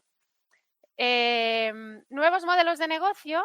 Os decía lo del negocio, pero es que además tenemos que huir de la idea de que todo lo que yo necesito me lo compro o lo uso y luego lo retiro, ¿no? Porque la economía circular plantea la posibilidad de que se nos ofrezca un servicio. O sea, que tú pagues por un servicio, no por tener algo. En el caso del móvil también es un ejemplo. Ahora, la empresa, ahora os pondré un par de ejemplos. O sea, tú puedes pagar por tener siempre un móvil que te funcione. Entonces, tú no compras un móvil y al cabo de 6 meses lo tiras, compras otro móvil, al cabo de 6 meses lo tiras, sino que compras el servicio de siempre tener un móvil que funcione bien. He puesto 2 ejemplos a la derecha. La empresa RT, que es para placas, sistemas electrónicos, que ya lo conceptualiza desde el principio y con logística inversa, cuando se te estropea, ellos mismos te lo recuperan, te lo reciclan y es que aquí el beneficio es múltiple, tanto para ellos como para otros mercados que lo pueden utilizar. El caso de Philips también está relacionado con lo que os decía del servicio. Es un ejemplo muy interesante porque en el aeropuerto de Schiphol, por ejemplo, allí toda la iluminación es un servicio que Philips ha ofrecido al aeropuerto. El aeropuerto paga por el servicio, las luces no son suyas, no tienen que ocuparse de mantenerlas todas funcionando, no tienen que tirar las bombillas cuando se les estropea, sino que Philips le ha vendido un paquete que yo te voy a poner la iluminación y no te preocupes de nada más. Esto es un concepto de servicio. O una persona que se compra unos tejanos y decide que no. Hay empresas que te alquilan tejanos, ¿no? Y siempre tienes... Bueno, estos son ejemplos que creo que son también trasladables a otros entornos. Lo de los ciclos de reutilización está claro y además en el agua es como muy evidente, luego lo veremos. Y lo importante también es que tiene que haber agentes facilitadores. Al final no es tan fácil tener el soporte y todas las agentes de la cadena de valor tienen que estar alineados con esto, ¿no? En el caso del agua es obvio que tenemos que tener todos los agentes de acuerdo y obviamente las infraestructuras, las inversiones y todo lo que haga falta, pues tiene que ponerse. Importante, creatividad e innovación. Sin esto no vamos a poder dar el paso. Ya se están haciendo muchas iniciativas y al final una empresa como Emacha está clarísimo que está apostando fuerte por esto. Pero es importante que hagamos el cambio de mentalidad. ¿Por qué? Porque en el momento en el que una depuradora puede ser una fuente de nutrientes o de agua de riego y el agricultor no quiere que rieguen con el agua regenerada, o yo puedo sacar del lodo, me lo invento, una crema facial para rejuvenecerme, ¿no? Esto tenemos que superar la barrera social todos también, Aquí no me voy a entretener mucho, lo importante es que veáis la oportunidad, que se vea la oportunidad, que el concepto lineal de la depuradora ha desaparecido. Esto lo voy a pasar porque mi compañera lo ha explicado muy bien. Y que recientemente ya se está empezando a trabajar en conceptos desde... O sea, el concepto de la intersección entre el agua y la economía circular es relativamente nuevo. La Fundación Ellen MacArthur ha hecho sus propios dibujos donde, como decíamos, la recirculación es clave, hablando de agua ahora, estrictamente, y siempre tenemos que pensar en las etapas de evitar el consumo, reducir el consumo, esto por orden, reutilizar, reciclar y esto bueno, sucesivamente de menos consumo a realmente luego ir pensando en una reutilización en cascada. Esto también lo hemos comentado, lo importante es que se vea el valor del agua, el agua como servicio, que está relacionado con los conceptos de economía circular, como fuente de energía, y no solo con digestiones anaerobias, sino que hay tecnologías nuevas que ahora también se están implementando, y también como elemento transportador. O sea, al final el agua lleva una serie de elementos dentro que son súper útiles y que hoy en día se están, bueno, ahora cada vez menos, pero se están desaprovechando, ¿vale?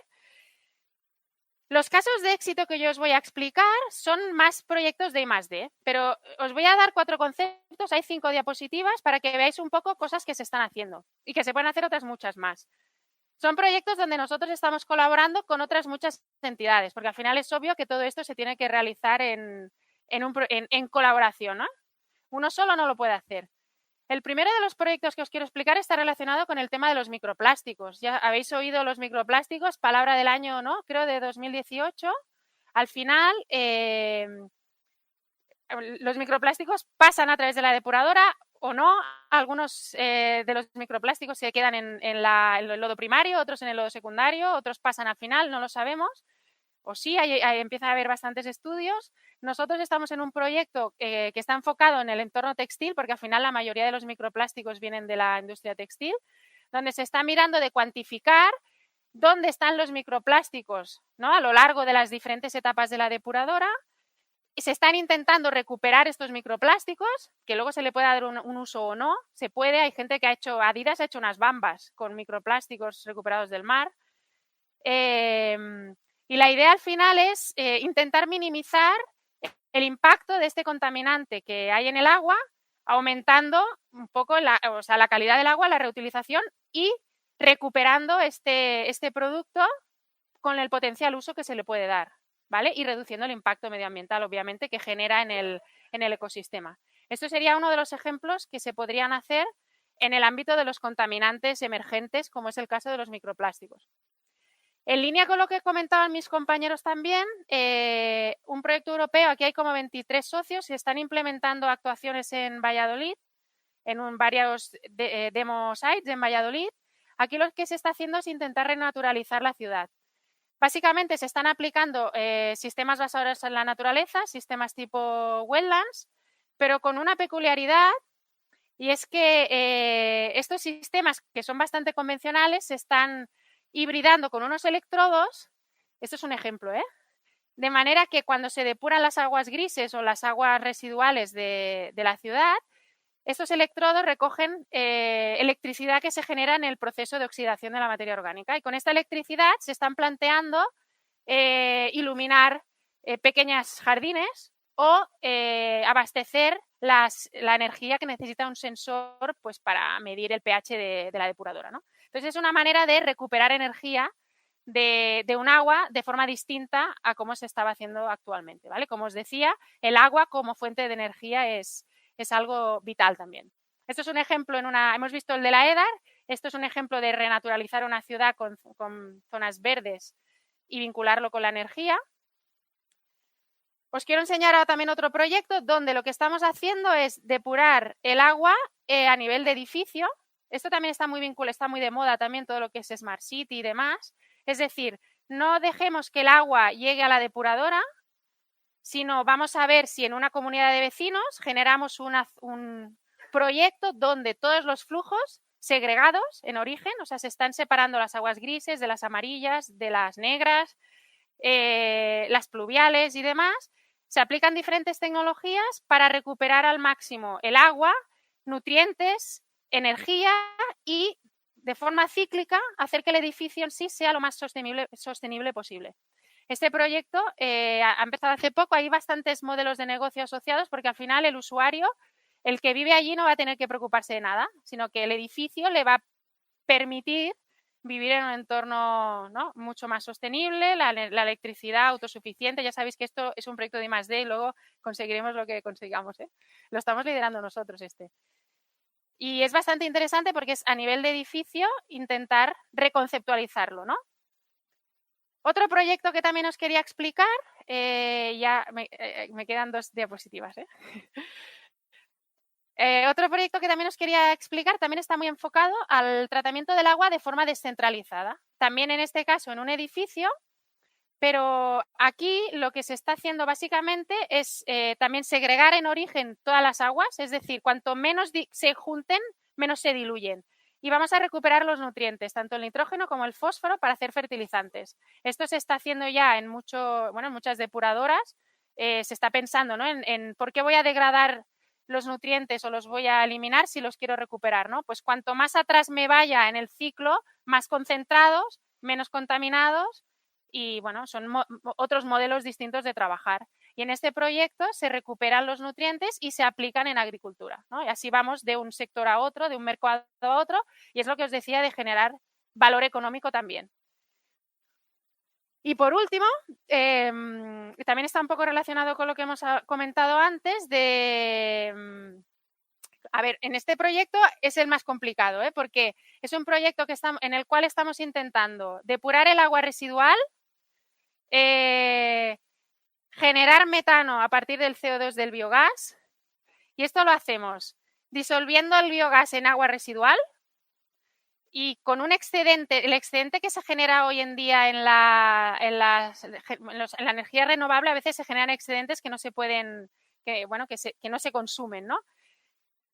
Con una tecnología híbrida en la cual utilizamos este excedente de energía, el CO2 del biogás y el agua residual, generamos el metano que además estamos utilizando como combustible y además estamos depurando el agua, ¿vale? Es un proyecto que estamos haciendo ahora que tiene un componente de I+D muy alto, pero que está generando bastantes expectativas. Y es el ejemplo máximo porque tenemos tanto el agua como el biogás, como la parte que os decía del excedente de energía y estamos intentando aprovechar todos los flujos para generar el máximo valor posible.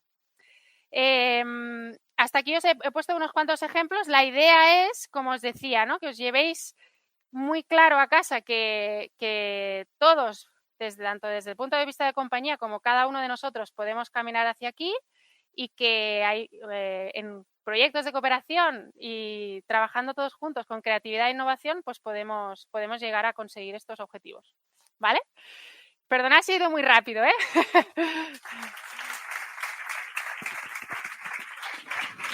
Muchas gracias, Julia. Muchas gracias, Julia, por tu intervención. Hem reservat ara 10 minuts per si voleu fer preguntes o a la Júlia o a la Raquel o al José sobre les seves presentacions. Tant si són a través de Telegram des de l'Edaris del laboratori com si són des d'aquí.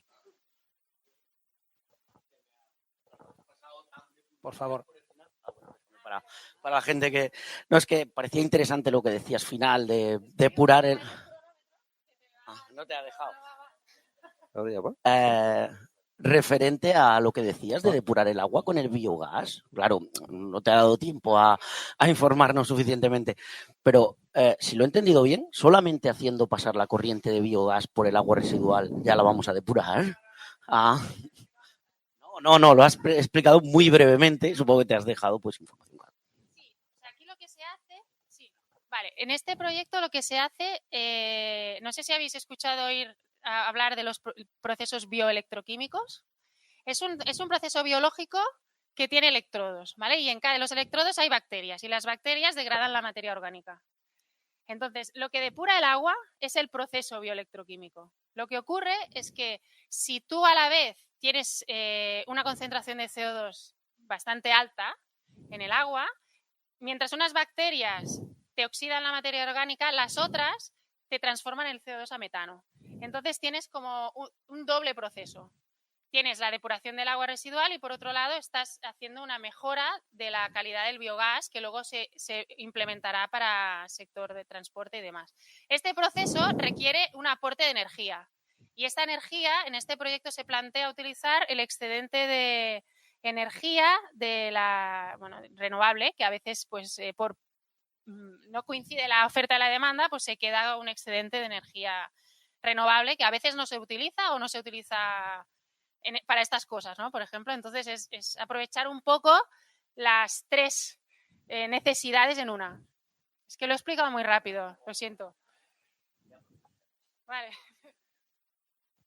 Algú més vol fer una pregunta? No?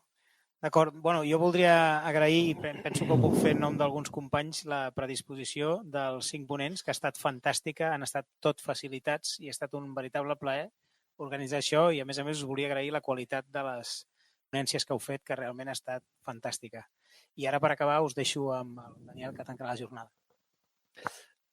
Bueno, què tal? Bona tarda. Jo, a més d'agrair els ponents, aprofito per agrair també els que heu organitzat això, que ara ve quan me deixo algun nom, però espero que no. La Noe, el Jordi, el Badó, el Rafa i la Nuri i la Garcia. Per tant, moltes gràcies. Sense vosaltres això no hagués sigut possible, perquè a més alguns de vosaltres sabeu que avui hem tingut un dia bastant complicadillo. Per tant, gràcies. L'altra cosa que us volia fer és demanar-vos a vosaltres també una mica aquest rol que jo crec que heu de començar a tenir, que és el de prescriptors. Nosaltres estem treballant en una empresa de servei públic que a més està vinculat al medi ambient, així que trobo que també hem de ser conscients de que aquesta filosofia de l'economia circular l'heu de transmetre, l'heu de vendre, perquè és la que entenc que va en el nostre sou. Per tant, el que faré serà donar-vos bàsicament una idea molt breu, 4 dades, i després un parell de conclusions. La idea molt breu és que el que estem fent, no només en aquesta jornada, sinó en la nostra activitat i sobretot en el camp de l'economia circular, és alinear-nos amb els ODS. Estem alineats amb els objectius de desenvolupament sostenible que o anem per aquí o no anirem enlloc. Per tant, alineació completa amb els ODS. Respecte a les dades, us donaré només números perquè intentem interioritzar-los i a veure si ens familiaritzem una miqueta amb ells. El primer número és, o la primera dada, que jo crec que hem de posar també en valor, especialment a Ematsa, és la interconnexió que hi ha entre l'economia circular i l'economia social. Hi ha molta vinculació, molta interacció entre tots dos àmbits de treball. De fet, en un recent estudi de la Diputació de Barcelona posa manifest que amb 10.000 tonelades de residu, així en genèric, 10.000 tonelades de residu perquè ens ubiquem ve a ser quasi el que produeix Ematsa en un any. Amb aquestes 10.000 tonelades de residu podem arribar a crear 36 llocs de treball, si amb aquests residus ens dediquem a reciclar-los, o 296 si els dediquem a regenerar-los, si ens dediquem a reparar-los, a reutilitzar-los, etc. Per tant, hi ha una vinculació entre economia circular i economia social que una empresa com la nostra ha de tenir present. Seguint també una de les bíblies, que em sembla que també han citat abans, que és la fundació de Helen MacArthur, hi ha una dada que també és positiva, no? Que és que s'està parlant de que l'economia circular mourà en els propers 10 anys al voltant 10-15 anys, al voltant d'entre 1 i 4 bilions en B de dòlars. Per tant, sembla que anem bé. Segons l'última dada d'Eurostat, que són els que donen les dades aquestes estadístiques de la Unió Europea, en l'economia circular ja hi treballen més de 4 milions de persones a la Unió Europea i, a més, és un sector que cada any creix. És un sector que l'ocupació va creixent, no baixa ni tan sols es manté estable, sinó que està creixent. Una nova bona notícia. Segons l'últim Eurobaròmetre, que és crec que és de fa un any o dos, 3 de cada 4 empreses europees estan posant en valor activitats en l'àmbit de l'economia circular. Una altra bona dada. I, de fet, la Comissió Europea ha publicat no fa gaire també un estudi en què diu que l'economia mundial, al voltant del 9% o quasi el 9% de l'economia mundial ja opera més o menys en termes associables a l'economia circular. I una última, que aquesta també val la pena remarcar, és que s'està dient que, això és un estudi també que ha fet l'ONU també recentment, s'està parlant de que les empreses que es dediquen a ecoinnovar estan facturant al voltant d'un 15% més, és a dir, 15 punts percentuals per sobre de la resta d'empreses del sector. En un determinat sector, doncs els que es dediquen a fer innovació en l'àmbit de l'ecologia facturen 15% més. I fins aquí les dades positives. Aquestes són una mica les bones, perquè més val que ens posem les piles. Ara donaré algunes dades que també m'agradaria que intentéssim retindre. Una també és de la Fundació Ellen MacArthur, diu que només aprofitem el 5% de la matèria primera de les matèries que consumim, el 5%, sigui energia, sigui matèries primeres, sigui productes, etc. Tota la resta es rebutja, es perd. Imagineu-vos això en un ecosistema, quin drama seria, que s'aprofita tot. Doncs només aprofitem el 5%.